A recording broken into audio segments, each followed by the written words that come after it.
Every single night, something extraordinary happens to you. You close your eyes, your body goes completely still, and then, and without warning, your mind takes you somewhere else entirely. You find yourself running through a city you've never been to. You're speaking to someone who died years ago. You're flying above clouds, completely unafraid. Or you're standing in the middle of your old school, in your pajamas, and everyone is staring. And then you wake up, heart pounding, or smiling, or desperate to fall back asleep and find out what happens next. For thousands of years, human beings have asked the same question: why do we dream? The ancient Egyptians believed dreams were messages from the gods. Sigmund Freud believed they were secret windows into our darkest desires, and for a long time, some scientists believed they were completely meaningless, just random electrical noise while the brain resets. But here is what modern neuroscience and psychology have now discovered, and it will completely change the way you think about every dream you've ever had. Your dreams are not random, they are not meaningless, and they are definitely not accidents. They are your brain doing something so sophisticated, so deliberate, and so deeply intelligent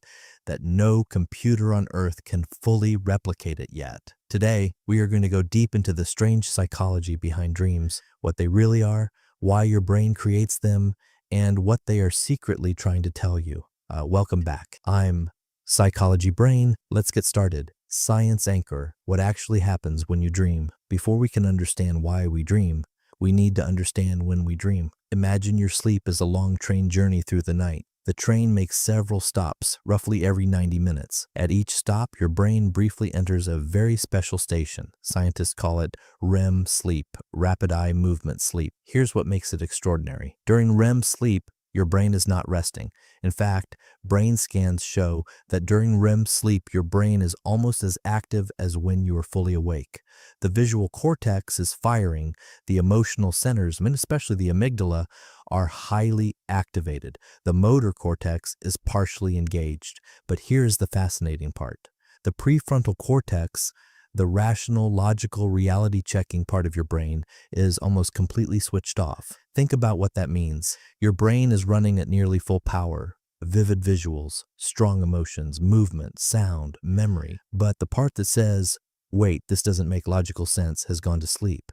That is why, in a dream, you can be talking to your dead grandmother one moment and then suddenly be on a spaceship the next, and it feels completely normal.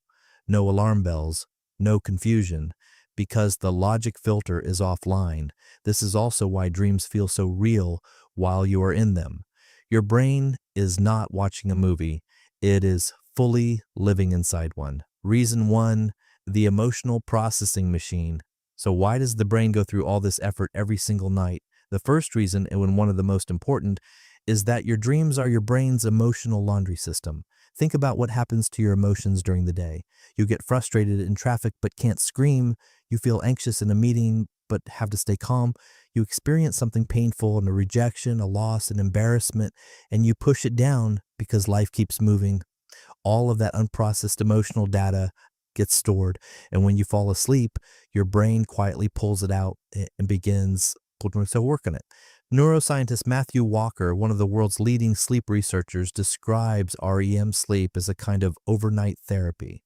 During dreaming, your brain replays emotional memories, but here's the key part.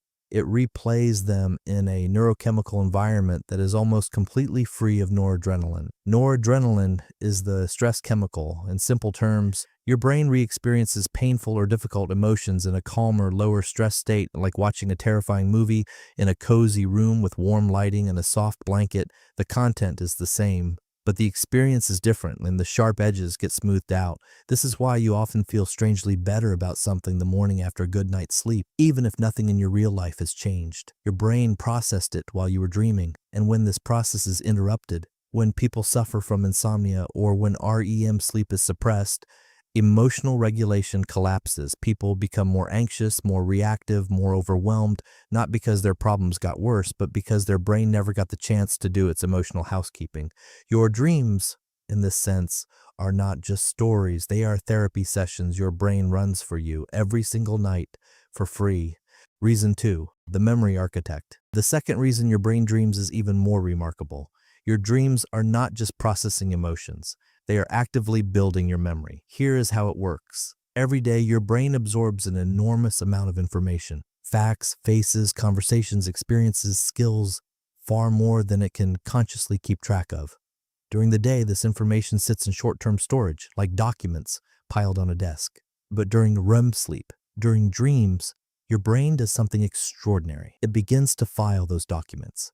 It takes the new information and finds connections to things you already know. It links new memories to old ones. It strengthens the neural pathways of things you learned and quietly deletes the information it has decided is not worth keeping. This is why students who sleep well after studying remember far more than those who stay up all night. The studying puts the information on the desk, the sleep files it into long-term memory. But here is where it gets truly fascinating. Researchers have found that during dreams, the brain doesn't just file memories, it makes creative leaps between them. It connects things that have never been connected before. There's a famous story about the chemist August Kekule, who spent years trying to figure out the molecular structure of benzene. One night, he dreamed of a snake biting its own tail, a perfect circle. He woke up and immediately realized the benzene molecule is a ring, one of the most important discoveries in chemistry handed to him by a dream. Paul McCartney heard the melody of Yesterday in a dream. He woke up, ran to his piano, and played it from memory, convinced someone else must have written it because it felt too complete to have come from nowhere. Your dreams are not just filing information.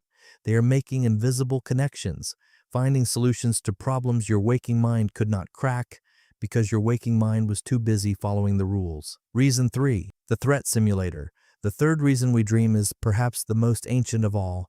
Finnish neuroscientist Antti Revonsuo proposed a theory called the threat simulation theory, and it completely reframes the way we think about nightmares. His theory is this: dreams, especially threatening ones, are a simulation system.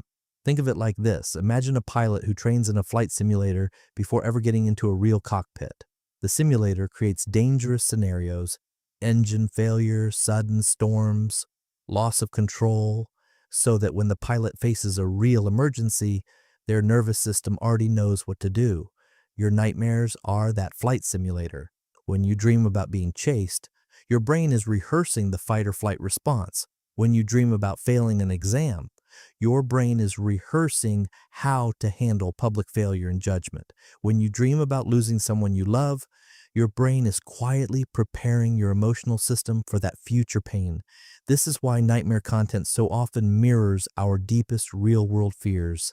It is not your brain torturing you, it is your brain training you. Running worst-case scenarios in a safe environment where the stakes are zero, so that if any version of that scenario arrives in real life, you are not encountering it for the first time. You have already survived it 1,000 times in your sleep.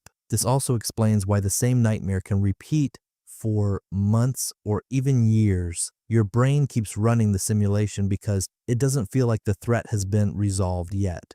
The moment you confront and process what that threat represents in your real life, the nightmare very often stops. Not because the dream was superstitious, but because the brain's training program finally felt complete. Reason 4, the mirror of your inner world. There's a fourth layer to dreams that goes beyond neuroscience into something more personal.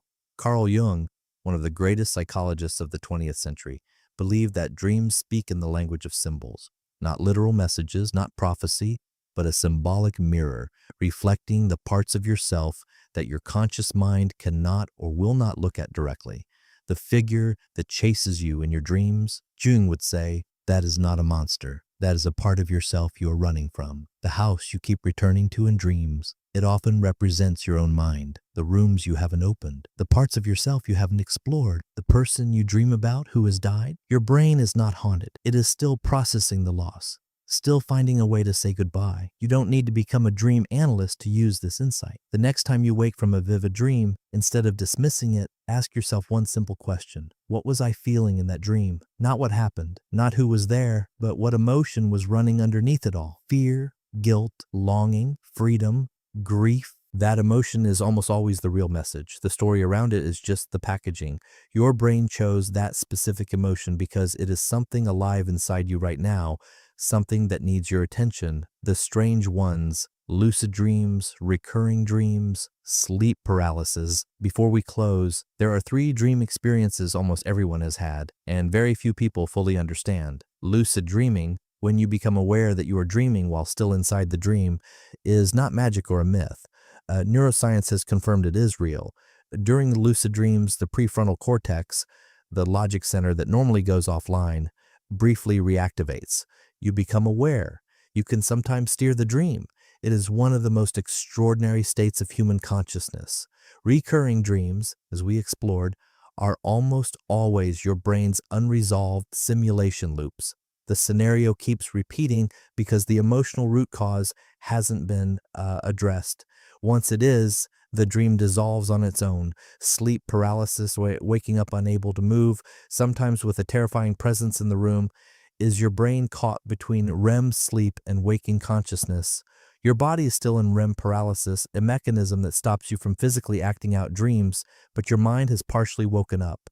The presence, or shadow, many people see, your brain is still generating dream imagery, but projecting it onto your real waking environment. It is frightening, but it is completely harmless, and it passes within seconds to minutes. So the next time you wake up from a dream, disoriented, heart racing, or with that strange ache of wanting to go back, remember this: your brain spent the night doing something no machine can do. It processed your pain, it built your memories, it trained you for your fears, and it tried, in its own symbolic, strange, beautiful language, to show you something about yourself that you haven't been able to see in the daylight. Dreams are not interruptions to your life. They are a part of it. The most honest, unfiltered, uncensored part, the part that runs when the logical mind finally rests, and the deeper self gets a few hours to speak freely. Pay attention to what it says. If today's video made you think about a dream you've had, or finally explain something you've experienced your whole life, share it in the comments below. I genuinely want to hear your strangest, most vivid dream. If this video brought you value, hit like. It helps more curious minds find this content. Share it with someone who overthinks their dreams at 3 a.m. and subscribe and hit the bell, because every day we go somewhere new inside the human mind. I'm Psychology Brain. Sweet dreams, and I'll see you in the next one.